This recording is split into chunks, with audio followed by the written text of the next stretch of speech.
Hello, my name is Haris, and now I'm going to explain about the definition of Sustainable Development Goals. The Sustainable Development Goals are a set of 17 global goals introduced by the United Nations in 2050 to create a better and more sustainable future by the year of 2030. These goals are focused on solving important global issues such as poverty, hunger, inequality, education, healthcare, and environmental protection. The SDGs are connected to each other, which means that progress in one goal can help achieve other goals as well. For example, better education can lead to better job opportunities and help reduce poverty.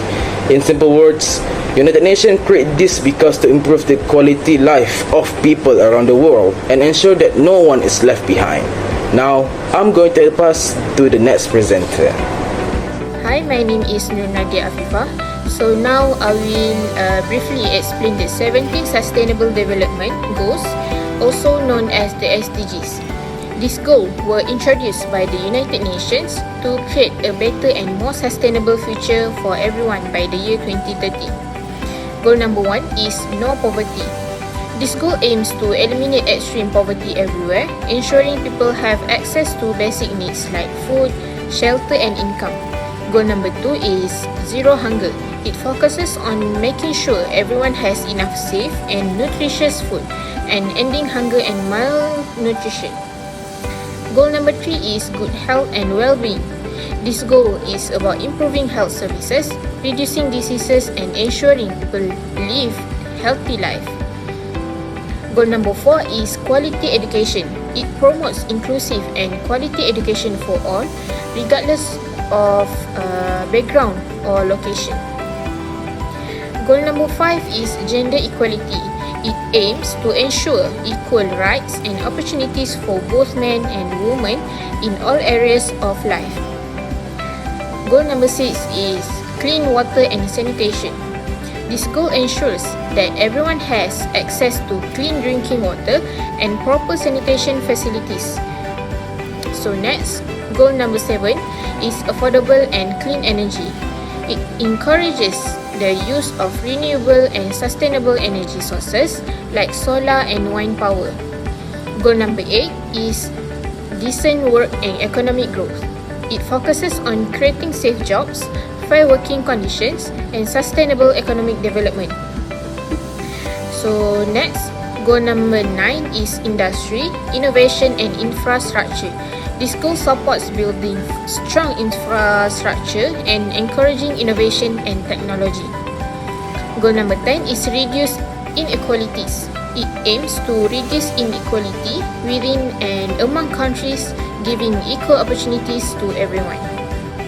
So next, goal number 11 is sustainable cities and communities. It focuses on making cities safe, inclusive, and environmentally sustainable. Goal 12 is responsible consumption and production. This goal promotes reducing waste and using resources responsibly.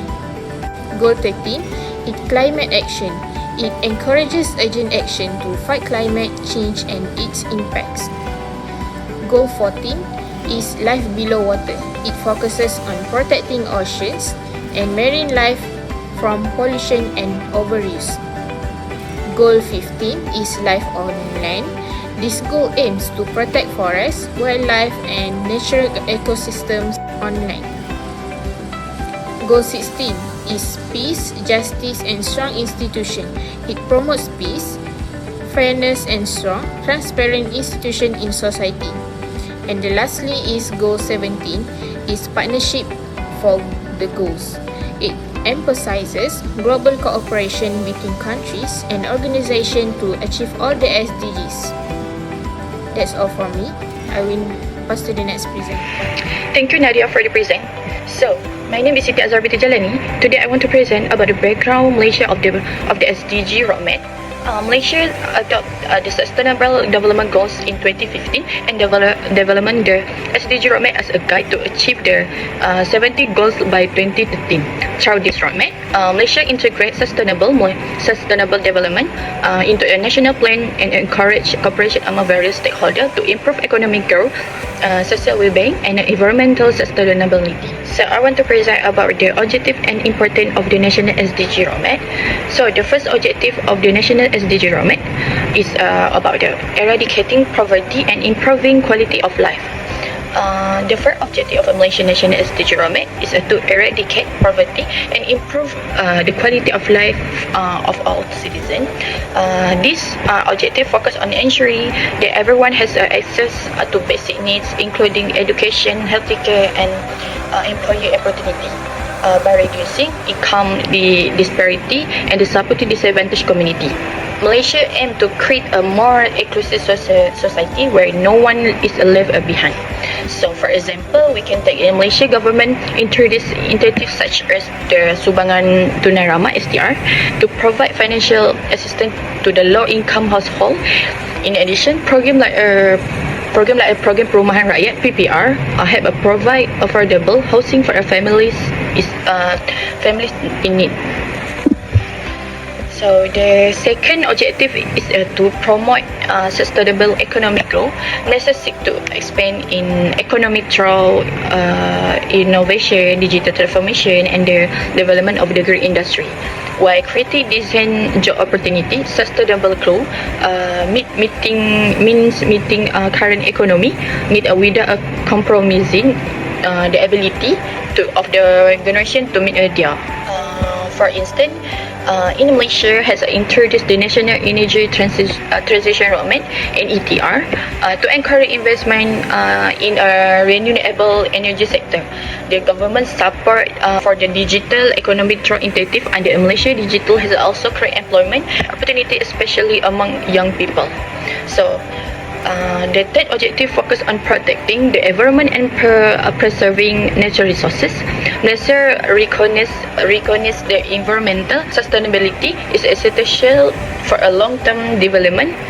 Therefore, efforts are being made to address climate change, reduce pollution, and encourage biodiversity. For example, we can take in Malaysia a good example, commitment to maintain at least 50% of its land area under a forest and the tree cover. The government has also implemented the roadmap towards zero single-use plastic 2018 to 2030 to reduce plastic waste and encourage sustainable consumption practice. So the lastly of the objective is to strengthen partnership and governance. Achieving the SDG require a collaboration among a government agency, private company, and a non-governmental organization and the public. Effective governance ensure that policy are implemented transparently and effectively. For example, the Economy Planning Unit work closely with ministry, business, and the civil society organization to monitor Malaysia SDG progress. Partnership between the government and the private sector have also been established to support community development and environmental projects. Next, I want to present about the important National SDG Roadmap. So, one important aspect of the National SDG Roadmap is that it ensures balanced national development, it encourages Malaysia to pursue economic progress, whereas where the system address social issue and environmental concern. For instance, national development plans such as the 12th Malaysia Plan and P12MP integrate economic growth with social inclusiveness and environmental sustainability, reflect the principle of the SDG. So, another important of the roadmap is the contribution to improve people well-being by strengthening the healthcare system, expand the education opportunity, and providing social protection programs. Citizens can enjoy a better quality of life. For example, Malaysia continue to improve access to healthy care through a public hospital and a clinic, while initiatives such as Menu Rama were introduced to ease a cost of a living burden faced by lower income group. So, the roadmap also support environmental sustainability by promoting responsible resource management and encourage environmentally friendly practice. So, for example, Malaysia has increased investment in the solar energy project and promote green technology through various incentives. Campaign protect marine ecosystem such as coral reef conservation program in Sabah also demonstrate Malaysia committed to environment and sustainability. So finally, the roadmap helped Malaysia achieve the United Nations 2013 agenda by providing clear target and strategy to monitor progress toward the Sustainable Development Goals. For instance, Malaysia regularly published the Voluntary National Review (VNR) to report its achievement, challenges, and the future action related to the SDG. This demonstrated the country committed to fulfilling its international responsibility. So we can see the Malaysian National SDG roadmap serve as an important guide for achieving sustainable development through a target, initiative, and a strong collaboration among stakeholders. Malaysia can build a more prosperous, inclusive, and sustainable future for all. Thank you. I will pass to the next presentation. Hi, my name is Nurul Nazurah, medium AFNI. Thank you, Zahra, for your explanations. So I want to talk about Malaysia's initiative towards achieving the SDGs. Malaysia is actively working towards achieving the Sustainable Development Goals, or SDGs. Its key initiatives including reducing poverty, improving education and healthcare, promoting renewable energy, and protecting the environment. Through these efforts, Malaysia aims to achieve sustainable economic growth, enhance social well-being, and improve the quality of life for all citizens. So the next one is about challenges accounted by Malaysia's national SDG roadmap. So the first one is about lack of exposure on sustainable development.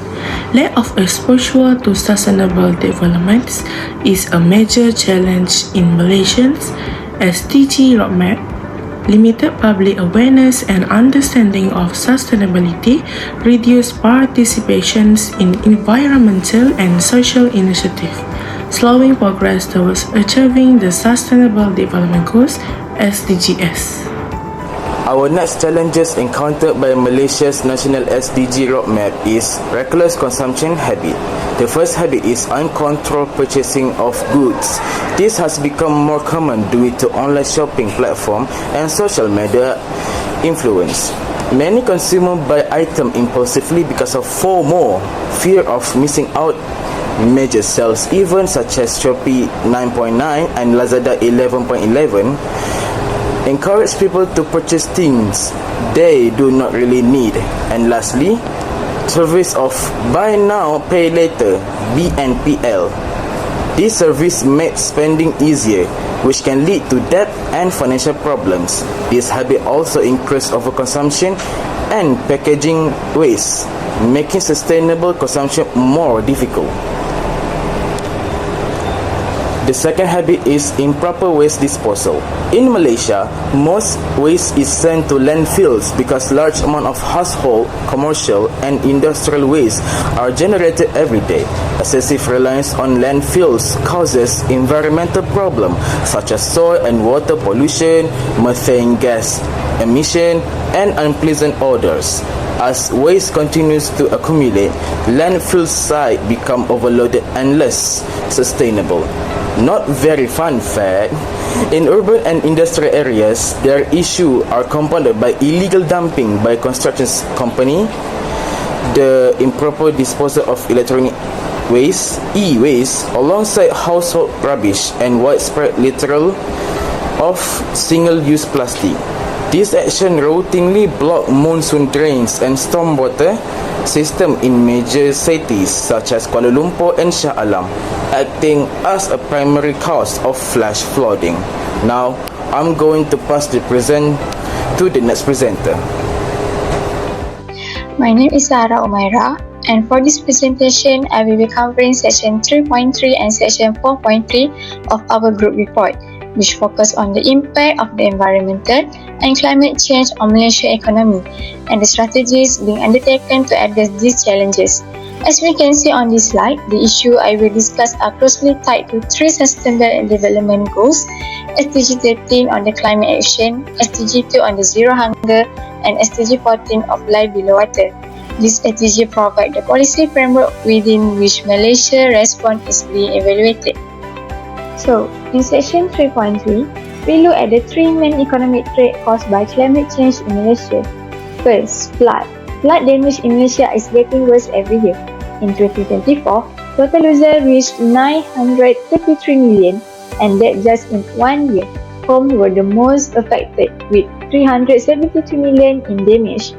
Over the past 10 years, flood has cost Malaysia around 7 billion in economic losses. Small businesses are hit the hardest. They lose up to 8 times more than bigger companies. And second, agriculture. Climate change is threatening our food supply. Production could drop by up to 80% by mid-century.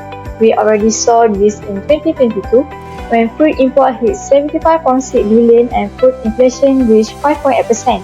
So when the weather gets extreme, food price go up and they affect everyone.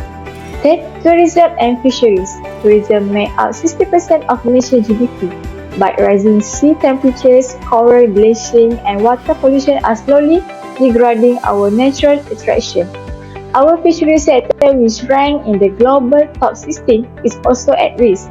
If we don't act, this loser will only grow. Hi, Assalamualaikum. My name is Nurul. Today I will present 3 strategies to overcome the lack of exposure of sustainable development. The first strategy is to strengthen public awareness campaign through media, community programs and environmental activities. The government can work together with non-governmental organizations, private companies and local communities to educate the public about the importance of sustainability and the Sustainable Development Goals or SDGs. This campaign can encourage people to practice recycling, reduce plastic usage, conserve energy and protect the environment. Through continuous exposure, the public will gain a better understanding of how sustainable practice can improve both society and the environment. For example, in Malaysia, the Guardians Against the Garbage campaign organised by Eco Night and Co-Way Malaysia was introduced to increase public awareness regarding waste management and environmental sustainability. This program include recycling activity, river clean-up programmers and environmental education campaign involving local communities and students. Through this initiative, Malaysians were encouraged to practice responsible waste disposal and actively participate in environmental protection activities. The second strategy is integrating SDG education more comprehensively into school and university. Sustainability topics should be incorporated into classroom learning, co-curriculum activities and community projects so that students can develop environmental awareness from an early age. Educational institutions can also organize environmental programs, competition and workshops to encourage students to adopt sustainable lifestyle. By exposing students to sustainability education, future generation will become more responsible citizens who actively support nation's sustainable development effort. For example, the Nature for Nature Eco School program by Tetra Pak Malaysia was implemented in school to promote recycling and environmental awareness among students.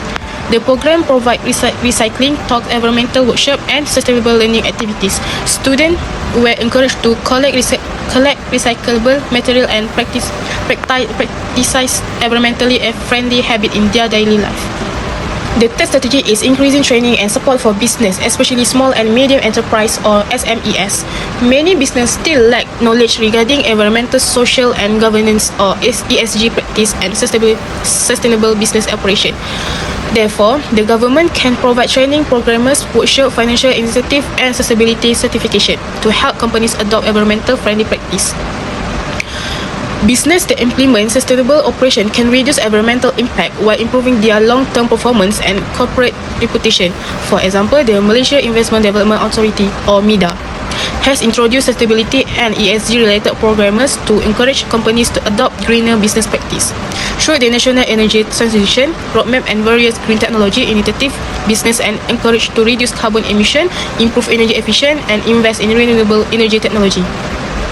In addition, training session and sustainability program help Malaysia companies understand the importance of ESG practice for long-term economic growth and environmental protection. So now, in this part, I will present the strategy to overcome the challenge of reckless consumption habit in Malaysia. Firstly, a useful strategy is to enhance financial awareness and responsible consumer behavior, especially among youth and online shoppers.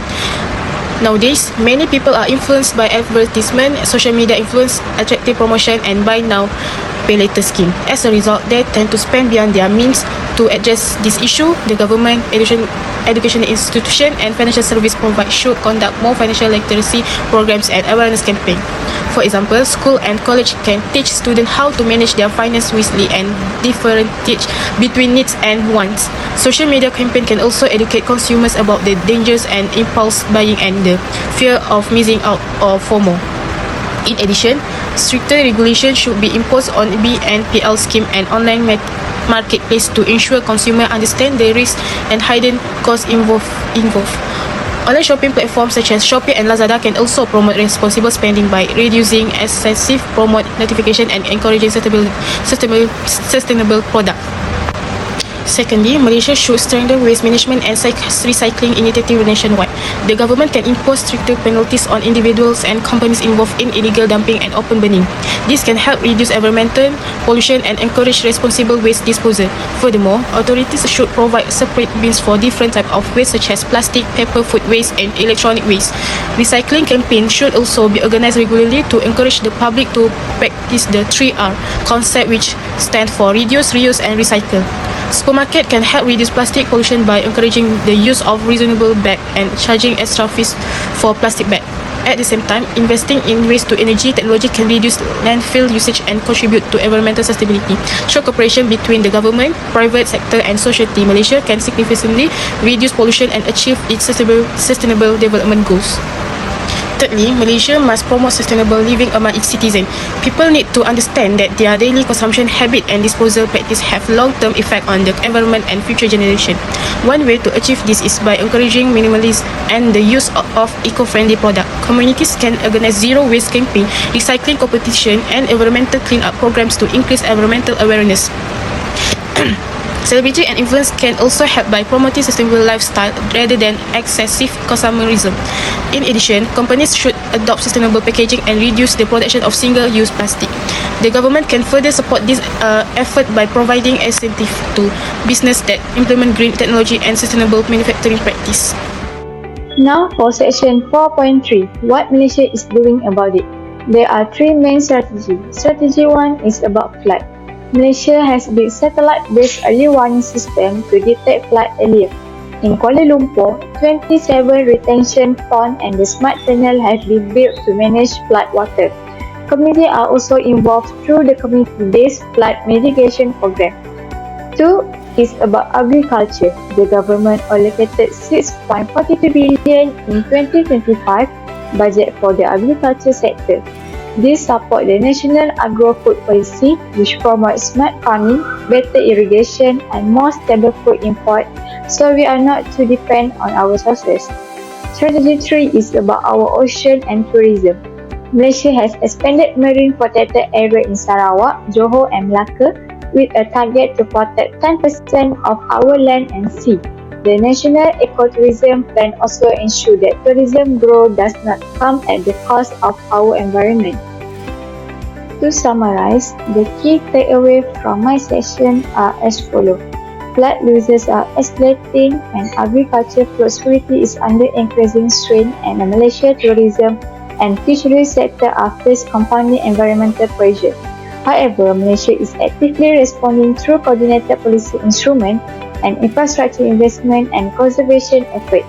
That said, for Malaysia to fully meet its 2050 SDG commitment, the pace of implementation must continue to scale up, particularly in integrating climate risk across all levels of governance and public financial planning. Let's conclude my part presentation. Thank you. In conclusion, Malaysia's national SDG roadmap plays a pivotal role in guiding the country toward achieving the Sustainable Development Goals by 2030. Although Malaysia has introduced a wide range of initiatives and strategies, several challenges remain, including the lack of exposure on sustainable development, reckless consumption habits, and impact of environmental and climate change on Malaysia's economy. Overcoming these challenges requires coordinated cooperation between the government, the private sector and the general public through strategies such as enhancing public awareness, education on sustainable development, promoting responsible consumption and sustainable waste management, and addressing environmental and climate challenges can progressively address this obstacle. With continued commitment, Malaysia is well positioned to achieve a more sustainable future for both present and future generations. That's all from us. Thank you.